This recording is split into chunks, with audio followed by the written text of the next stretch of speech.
Earlier this year, July 3rd to be exact, saw the release of a gorgeously shot yet deeply unsettling film, Midsummer, from writer-director Ari Aster.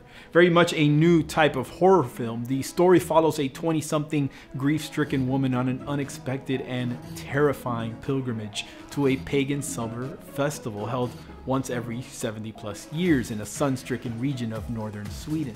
What unfolds is harrowing and confounding, but it sticks with you. It's amazing how dark things can get even in a place where the height of summer means everything is bathed in perpetual sunlight.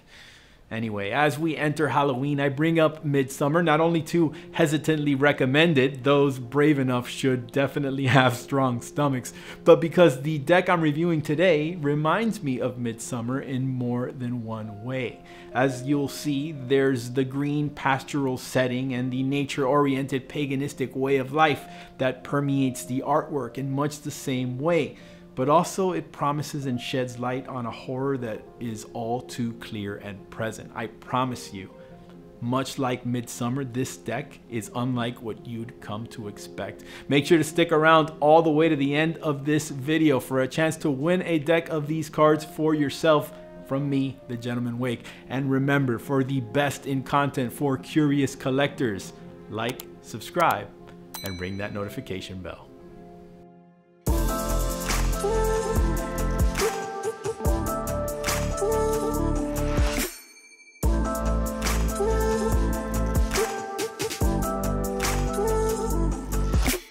The official title of the deck is the Fledermaus Workshop presents the poker deck of the drowning world, a panoramic parable told in 52 scenes.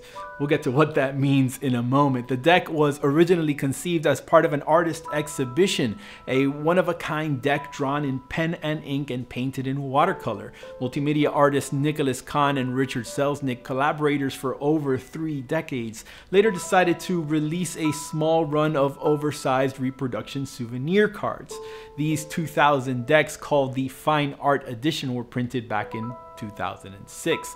The success of that small run led to another successful campaign, a Kickstarter campaign launched in March of 2019 to reprint an indexed and improved version adapted from the original Fine Art Edition into a standard poker size. The campaign finished with well over 300% funding, and the decks have made it into the hands of backers just recently in late September, early October 2019. The deck comes packaged in a beautifully illustrated tuck case. The front iterates the deck name in a poster card style layout. Behind the floating placard bearing the title, the image shown is a verdant and winding stretch of green grasslands punctuated with blue lakes. In the clear skies above a row of distant clouds, a flock of white birds swirls. This is a deck that wears its artwork on its sleeve, figuratively and literally, as the sides, top, and bottom eschew traditional text and copy in favor of small sequential images of the 52 scene parable promised by the deck's title.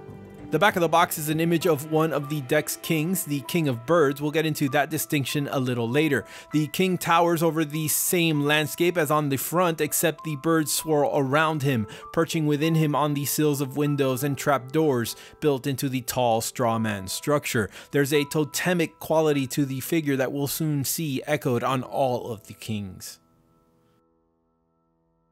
Earlier, I talked about some of the parallels drawn between this deck and the movie Midsummer, although at its core the themes are pretty vastly different. The film is really about venturing into the world of deep-seated psychosexual traditions and pain, and the deck is concerned with another type of horror, one that is evident in the deck's title, Poker Deck of the Drowning World.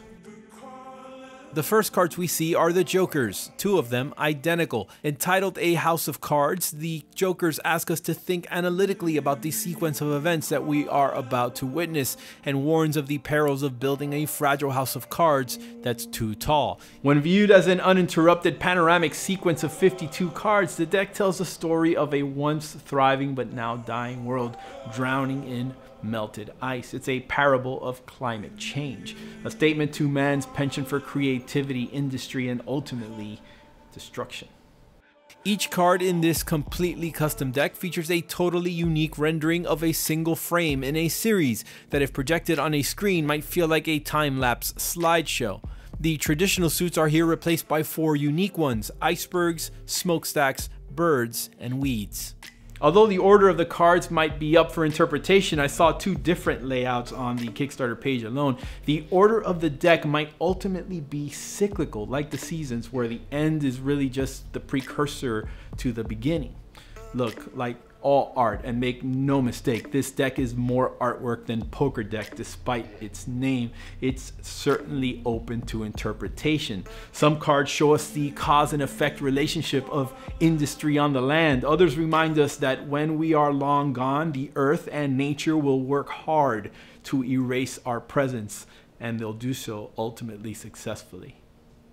Taking the cards out of the box finds the first suit, a red indexed one, to be the icebergs. The ace shows a giant mountain glacier jackknifing out from an icy sea, perhaps representative of the birth of our world out of a cold and lifeless ice age. The 2 of icebergs sees the first appearance of a dark cloud or something.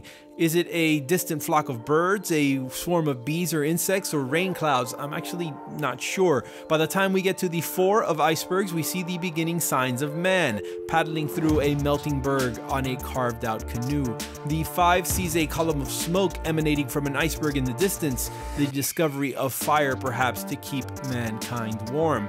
By the 10 of icebergs, the icy world explodes, literally out of the water, giving way to something more. The court cards we'll talk about a little later in more detail, as they share motifs from one suit to the other. After the ice recedes, the black-suited white birds appear, life abundant. The ace features a long-necked white stork or ibis plucking a worm from the swampland at its feet.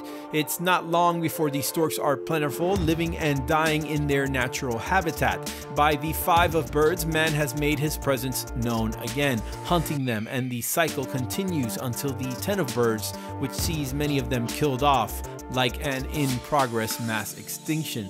By the time we reach the next red suit, the Chimneys, the industrialization of the planet is well underway. The ace of Chimneys shows us a pristine, freshly constructed, perhaps 3-story edifice. Red bricked walls, large wooden double doors, and a smokeless chimney stretching up into the sky. As the buildings grow in number, they grow in complexity, and the number of stacks grows too. By the 5 of Chimneys, we bear witness to billowing clouds of black smoke pouring into the sky, until the buildings and smoke are all we can see and the natural land slowly disappears. Eventually, the factories begin to crumble under the wear of use, a world on fire, until nothing is left standing. But the last suit, the black-suited weeds, begin the Earth's rehabilitation. The ace shows us a distant iceberg beneath the coil of a spiraling thorned weed, maybe as a hint to the cycle. On the 5 of weeds, the birds have returned. The 6 and 7 of weeds shows us plants taking root around the ruins of a long dormant society. By the 10 of weeds, the plants have all but swallowed up all signs of man. I try hard not to politicize this channel. After all, I respect all points of view, even if I don't always agree, but I'd really be kind of disingenuous if at least I didn't mention that despite the naysayers and climate change deniers, I wholeheartedly believe in the insurmountable mountain of scientific evidence that points to climate change as a consequence of burning fossil fuels, deforestation, the raising of livestock, etc. So this deck particularly hits home. You know, I often find myself wondering how I can help, and I spend more time realizing how wasteful I can be, and even more scary than that, how customary it's become to be wasteful. You know, the act of like throwing a single plastic bottle in the recycling bin, or even turning off the water when I brush my teeth, feels so futile in the face of what's really going on. I mean, I think we've all seen the images of icebergs falling into the sea, or worse, felt the brunt of rising tides.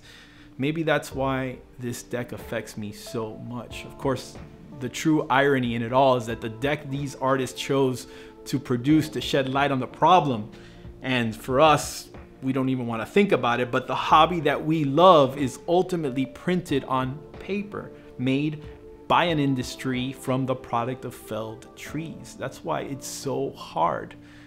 But like all parables, this is a cautionary tale, and it's up to us to heed the message. The portrait-like court cards are all worthy of hanging in a museum and are perhaps the cards with the most symbolism. The kings, as I mentioned, are all a series of totems, beginning with the one encased in ice as if frozen over. A straw man structure emerges, thawed from the ice and overrun with a flock of birds. Eventually the straw man catches fire and burns and is then overtaken by nature and made green again. The queens, I think, represents Mother Earth.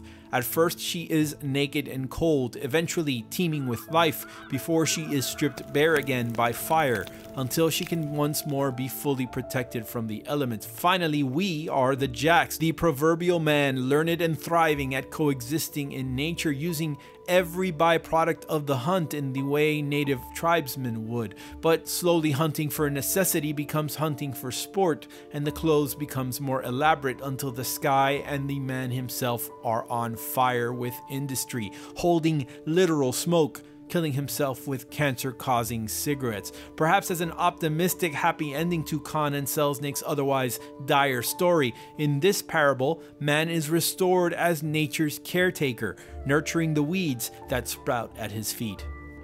I haven't talked at all about the card backs, which frankly are a little bit disappointing. They're actually a design of fluid-like swirls of earthy tones, like someone abused the liquify filter in Photoshop. Certainly it's not my favorite aspect of the deck. I actually really wish Khan and Selznick would have perhaps done a bit more research into poker decks and constructed a collage of imagery, maybe alluding to the four suits of the deck in a nice two-way back design. But ultimately, the one-way faces of the cards, the weird replacement suits, and the rather difficult to read arrangement of the pips, if you can even really call them that, just further hammers home the point of this deck. Despite the poker in its name, it's not really intended for gameplay.